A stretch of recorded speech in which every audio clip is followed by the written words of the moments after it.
नमस्कार विद्यार्थी मित्रांनो, डिटर्मिनंट्स अँड मॅट्रायसेस या चॅप्टरमधील एक्सरसाइज 4.2 क्वेश्चन नंबर 5 हे इक्वेशन आपल्याला दिलेलं आहे. येथे आपल्याला एक्सची व्हॅल्यू फाइंड आउट करायची आहे. Find value of x. येथे जो एक्स आहे त्याची व्हॅल्यू काय असेल. सोल्युशन क्वेश्चन नंबर 4 प्रमाणेच आपल्याला सॉल्व करायचं आहे. पहिल्या स्टेपमध्ये आपण काय करू, पहिल्या रोमध्ये तीनही रो ॲड करू. क्वेश्चन नंबर 4 तुम्ही सॉल्व केलेला आहे, त्याचप्रमाणे आपल्याला हे सॉल्व करायचं आहे. प्रथम इक्वेशन ॲज इट इज लिहून घ्या. बाय R1 ला आपण चेंज करू. R1 ला काय करू आपण, R1 मध्ये R1 plus R2 plus R3 add करू. म्हणजे आपल्याला रो चेंज करायचा आहे. फर्स्ट रो तिघांची ॲडिशन होईल. हे 12 plus x minus x cancel होईल म्हणजे मायनस एक्स. 12 minus x. या तिघांची addition 12 plus x minus x cancel होईल मायनस एक्स. या तिघांची ॲडिशन 4 प्लस 4 प्लस 4 आणि हे हा minus x plus x cancel होईल हा मायनस एक्स. पहिल्या रोमध्ये आपण चेंज केलेला आहे. सेकंड आणि third row as it is. 4 minus x 4 minus x 4 plus x 4 minus x 4 minus x आणि 4 प्लस एक्स इक्वल टू 0. बरोबर आहे. देअरफोर इक्वेशन आहे. देअरफोर लिहित राहा इक्वल टू 0. आता आपण काय करू, येथे ही टर्म कॉमन आहे. बरोबर आहे. कॉमन काढू आपण. 12 मायनस एक्स हे कॉमन काढले आपण, तर येथे काय राहील, येथे 1 होईल, येथे 1 होईल आणि येथे पण 1 होईल. हे 4 minus x 4 plus x 4 minus x 4 minus x 4 minus x 4 plus x equal to 0. हे आपल्याला एक्सपान्शन करूनही सॉल्व करता येईल, परंतु कॅल्क्युलेशनला खूप अवघड होईल. त्यासाठी आपण ही प्रोसेस केलेली आहे. येथे 1 1 1 आणलेला आहे आपण. बरोबर आहे. आता इथे आपण 0 आणला आणि येथे 0 आणला तर आपल्याला कॅल्क्युलेशनला अजून सोपं होईल. एक्सपेन्शन मेथड अप्लाय करायची आपल्याला, परंतु येथे जर आपण अप्लाय केली असती तर खूप आपल्याला कॅल्क्युलेशन अवघड झालं असतं. येथे 1 आपण आणलेले आहेत. आता या 1 ऐवजी जर 0 आणला आपण, येथे 0 आणू, येथे 0 आणू, म्हणजे काय होईल, कॅल्क्युलेशन अजून सोपं होईल आपल्याला. नंतर एक्सपेन्शन करू आपण. येथे 0 आणायचं आहे आपल्याला आणि येथे पण 0 आणायचं आहे. सपोज येथे 0 आणण्यासाठी आपण काय करणार, या कॉलममधून हा कॉलम मायनस करू किंवा या कॉलममधून हा कॉलम मायनस करू, म्हणजे 1 मायनस 1 0 होतील. म्हणजे करस्पॉन्डिंग एलिमेंट आपण मायनस करू. बाय C1 ला चेंज करू. C1 ला चेंज करू. C1 मध्ये काय करू आपण, C1च्या कॉलममधून C2 कॉलम मायनस करू, म्हणजे 1 मायनस 1 0 होतील. बरोबर आहे. ते ऑपरेशन याप्रमाणे होणार आहे. या कॉलममधून हा कॉलम मायनस 1 मायनस 1 0 होईल. बरोबर आहे. या कॉलममधून हा कॉलम मायनस 4 मायनस 4 0 होतील. हा मायनस एक्स आणि हा मायनस एक्स, कारण दोघांचे साईन चेंज होतील. या दोन टर्म मायनस करायच्या याच्यामधून आपल्याला, म्हणजे 4 मायनस 4 कॅन्सल होतील, मायनस एक्स आणि हा मायनस एक्स म्हणजे मायनस 2x होतील. 4 मायनस 4 0 होतील, मायनस एक्स आणि हा प्लस एक्स होईल, हे पण कॅन्सल होतील म्हणजे 0 होईल. बरोबर आहे. याच्यातून हे मायनस केले आपण. फक्त पहिल्या कॉलममध्ये आपण चेंज केलेलं आहे. बरोबर आहे. सेकंड कॉलम आणि third column as it is, म्हणजे 1 4 plus x 4 minus x 1 4 minus x 4 plus x equal to 0. येथे 0 आणला आपण, येथे पण 0 आणता येईल आपल्याला, म्हणजे कॅल्क्युलेशन अजून सोपं होईल आपल्याला एक्सपेन्शन करताना. येथे 0 आणण्यासाठी काय करू आपण, या कॉलममधून हा कॉलम मायनस करू. आता ऑपरेशन कोणतं घेणार आपण, C2 ला चेंज करू. C2 मध्ये काय करू आपण, C2तून C3 मायनस करू. C2 मायनस C3 म्हणजे काय मिळेल आपल्याला, देअरफोर 12 मायनस एक्स.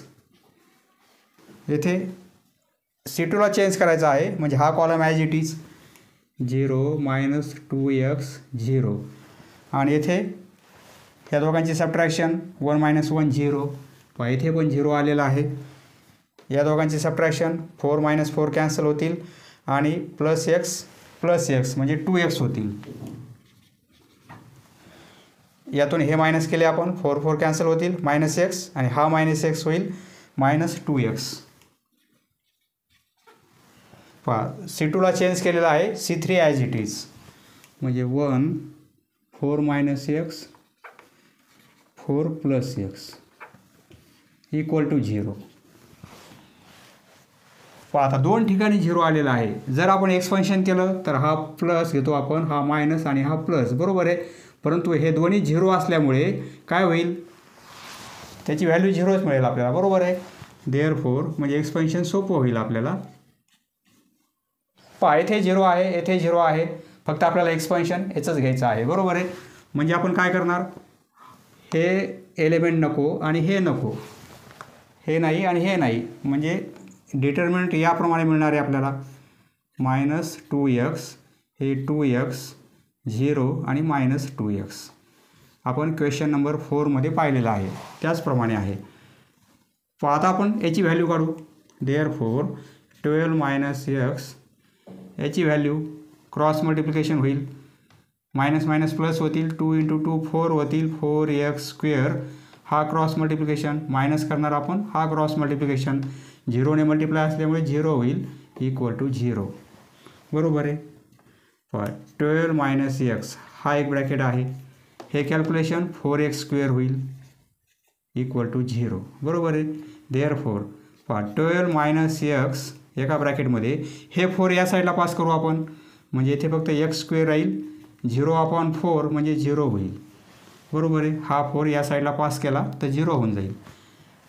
दोन ब्रॅकेट आहेत सपोज, म्हणजे काय, 12 - x याची व्हॅल्यू एक तर 0 असेल किंवा x² ची व्हॅल्यू 0 असेल. सपोज हा एक ब्रॅकेट, हा एक ब्रॅकेट, याची व्हॅल्यू 0 किंवा याची व्हॅल्यू 0. यावरून x ची व्हॅल्यू काय मिळेल, -x = -12, बरोबर आहे. देअरफोर x = दोन्ही साईन चेंज होतील, 12. x ची व्हॅल्यू 12 मिळेल किंवा याचं स्क्वेअर रूट x = 0. पहा दोन व्हॅल्यूने हे इक्वेशन सॅटिस्फाय होणार आहे. Next question number 6, without expanding show that. हे आपल्याला प्रूफ करायचं आहे, परंतु कंडिशन काय आहे, एक्सपान्शन करायचं नाही आहे. विदाऊट एक्सपान्शन न करता आपल्याला हे प्रूफ करायचं आहे, म्हणजे आपल्याला प्रॉपर्टीज अप्लाय करायच्या आणि हे प्रूफ करायचं आहे. पहा याची प्रूफ कशी लिहिणार आपण, प्रथम LHS लिहून घ्या. LHS = ही पहिली LHS पहिल्या स्टेपमध्ये लिहून घ्या, नंतर =. आता आपण काय करू, पहा येथे 6 आहे, येथे 4 आहे, येथे 12 आहे. या 3 नंबरमध्ये आपल्याला 2 कॉमन काढता येतील, बरोबर आहे. 2 कॉमन काढू आपण. 2 कॉमन काढले तर हे काय होईल, 1 6 3 1 7. 2 कॉमन काढल्यामुळे येथे 3 होतील, येथे 2 होतील आणि येथे 6 होतील, बरोबर आहे. फक्त आपण 2 कॉमन काढले या नंबरमधून, मोठाले नंबर आहेत त्यातून आपण 2 कॉमन काढले, +4.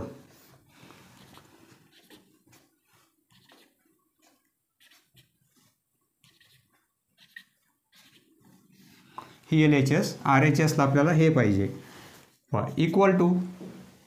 आता काय करू आपण, या 2ने या कॉलमला मल्टिप्लाय करू, असंही करता येईल आपल्याला.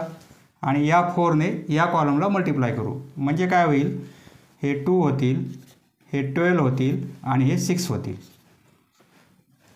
3 1 7 येथे मल्टिप्लाय होणार नाही, 3 2 6. कॉमन काढले म्हणजे प्रत्येकाला मल्टिप्लाय होणार नाही, फक्त एका कॉलमला होईल. आणि +4ने मल्टिप्लाय करू, 8 होतील, येथे 8, येथे 4. हे ॲज इट इज 3 1 7 3 2 6. पहा =. आता पहा 3 1 7 येथे पण आहे, 3 1 7 3 2 6 3 2 6, म्हणजे या डिटर्मिनंटचे 2 कॉलम सारखे आहेत, बरोबर आहे.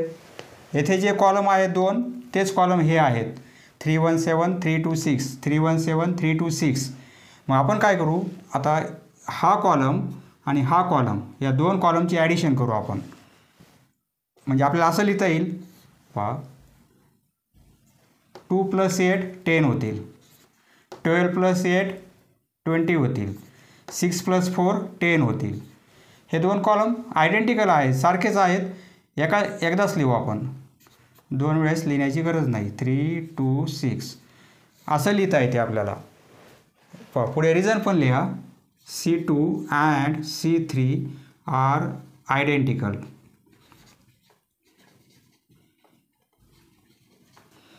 येथे 10 आहेत, येथे 20 आहेत, येथे 10 आहेत. आता आपल्याला काय पाहिजे, येथे 10 पाहिजे, बरोबर आहे. मग 10 कॉमन काढू शकतो आपण या कॉलममधून. 10 कॉमन काढले आपण या कॉलममधून तर काय होईल, इक्वल टू 10 कॉमन काढू, येथे 1 होईल, येथे 2 होईल आणि येथे 1 होईल. पण 10 कॉमन काढले आपण म्हणजे 10 आलेले आहेत, बरोबर आहे. 1 2 आणि 1 होईल, 1 2 1, 317. येथे 326.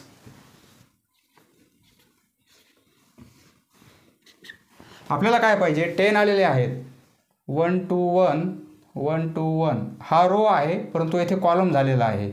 317 317 येथे रो आहे, तो येथे कॉलम आलेला आहे.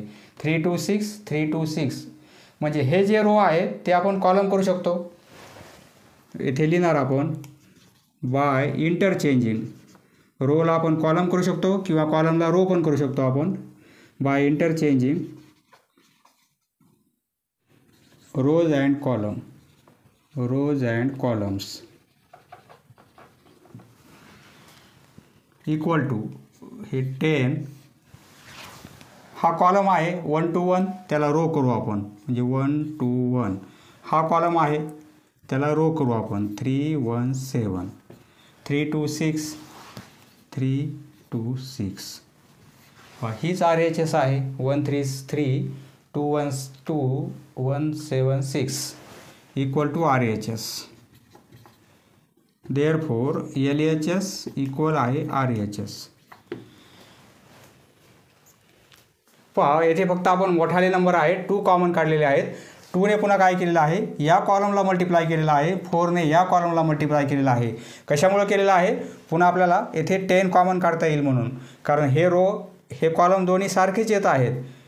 त्याप्रमाणे आपण अरेंजमेंट करून फक्त येथे रोला इथे कॉलम आले होते ते आपण इंटरचेंज करून प्रूव्ह केलेलं आहे. समजले मित्रांनो, धन्यवाद. पुढील व्हिडिओ पाहण्यासाठी चॅनल सबस्क्राईब करा. धन्यवाद.